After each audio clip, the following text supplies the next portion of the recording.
이번 시간에는 상위권 학생들이 끼인 구간에서 벗어나기 위한 수험 전략에 대해서 말씀을 드리겠습니다. 상위권 학생들이 끼어있는 상태에 있다는 것은 앞에서 많이 말씀을 드렸죠. 2021학년도 같은 경우에 문과 학생은 여기, 이과 학생은 여기에 끼어 있습니다. 여기 있는 학생들은 이제 수학 포기한 학생들이니까 우리 논의하고는 약간 거리가 있습니다. 이쪽도 마찬가지입니다. 이 상위권 학생들이 심하게 끼어 있게 되면은 1점당 2.4%, 원점수 1점당 2.4%의 학생이 몰려있기도 합니다. 2020년 수학 가형 3등급 같은 케이스입니다. 이렇게 끼어있게 된 원인은 외부 원인하고 내부 원인 이렇게 있는데, 외부 원인은 일단 시험이 쉬운 거죠. 그리고 킬러 문제가 있습니다. 그렇기 때문에 학생들이 점수가 공부를 일단 충분히 했다고 하면 고득점을 받기는 쉬운데 만점을 받지는 못하는 거죠. 내부 원인은 실수가 있는 거고 능력의 한계가 있는 거죠. 그러니까 시험이 쉬우니까 고득점을 받기는 쉬운데 킬러 문제를 능력의 한계로 풀지 못하고 쉬운 문제도 이제 다 맞히지를 못하는 거죠. 실수를 하기 때문에. 그래서 만점자는 드물고, 그래서 이제 여기에 이렇게 주로 끼어 있게 되는 겁니다. 그러면 이 상황에서 벗어나기 위해서는 어떻게 하면 되겠습니까? 간단하죠. 쉬운 문제를 다 맞히고 킬러 문제를 맞히면 됩니다. 근데 이게 잘 안 되고 있는 거죠. 제가 굳이 이걸 말씀을 안 드려도 학생들은 자기가 킬러 문제를 풀지 못하고 실수를 한다, 이런 걸 지각을 하고 있고, 킬러 문제를 맞히고 실수를 줄이기 위해서 지금도 열심히 노력을 하고 있습니다. 근데 잘 안 되고 있는 거죠. 그래서 문제를 바꿔서, 왜 그러면 학생들이 실수를 줄이려고 하는데 잘 안 되고 있는지, 킬러 문제를 맞추려고 하는데 왜 못 맞히고 있는지, 거기에 집중을 해서 문제를 해결해 나가보도록 하죠.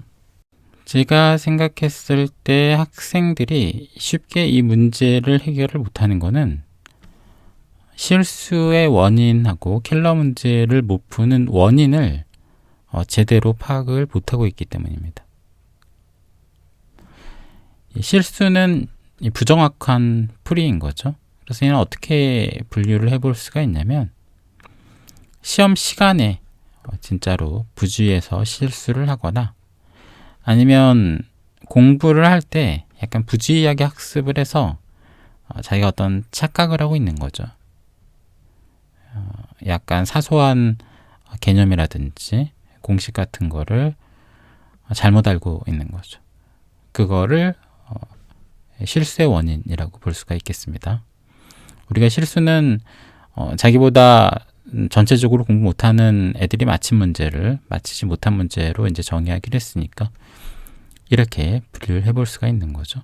그래서 실수를 줄이고자 한다면 시험 시간의 부주의를 줄이거나 학습 과정에서의 부주의를 줄여야겠죠. 킬러 문제를 못 푸는 원인을 좀 더 일반화하게 되면 어떤 문제 자체를 못 푸는 거죠.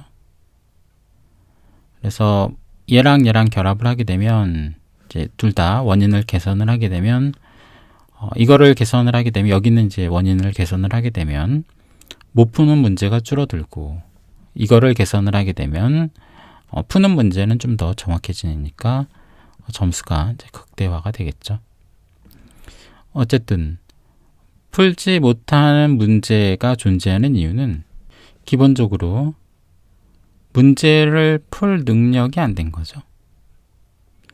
그러면 문제를 푸는 능력이 안 되는 원인은 일단 태생적인 한계가 있기 때문에 그런 걸 수도 있고, 태생적인 한계 내에 있기는 한데 공부를 좀 대충 해서 그런 케이스가 있는 거죠. 얘랑 똑같은 이유입니다. 또는 공부 방향이 좀 잘못된 그런 원인도 있을 수 있습니다. 그래서 이 구간에서 벗어나려면 공부 방향을 적절하게 설정을 해야 되고, 이 부주의들을 줄여야 되겠죠. 이 부주의는 어떻게 줄일 수가 있겠습니까? 보통은 이제 정신 상태 얘기를 많이 합니다. 정신 상태가 글러먹어서 뭐 어떤 그런 어이없는 실수를 한다든가 그렇게 얘기를 하는데, 사실은 정신 상태의 문제라고 보기는 어렵고, 본질적으로는 이제 여러분들이라기보다는 이제 인간 전체의 사고 시스템이 오류를 일으키기 때문입니다. 얘를 건드려야 되는 거죠. 그래서 이제 여러분들 오답 노트를 실수 줄이기 위해서 많이 작성을 하는데, 오답 노트는 약간 사후적인 그런 성격을 갖고 있습니다. 실수를 했을 때 똑같은 실수를 다음엔 하지 않겠다, 이런 건데, 이 사고 시스템 오류, 얘를 건드리게 되면은 이 부주의 자체를 사전적으로 줄일 수가 있기 때문에 이게 훨씬 더 효과적인 거죠. 이건 어떻게 줄일 수 있겠습니까? 이거는 이제 우리가 행동경제학을 알아야 됩니다. 그러니까 여러분들이 이 끼인 구간에서 벗어나기 위한 핵심 내용 중에 하나가 행동경제학에 대한 개념인 거죠. 그리고 공부 방향을 잘 설정하는 것, 이 두 개가 핵심이 되는 거죠.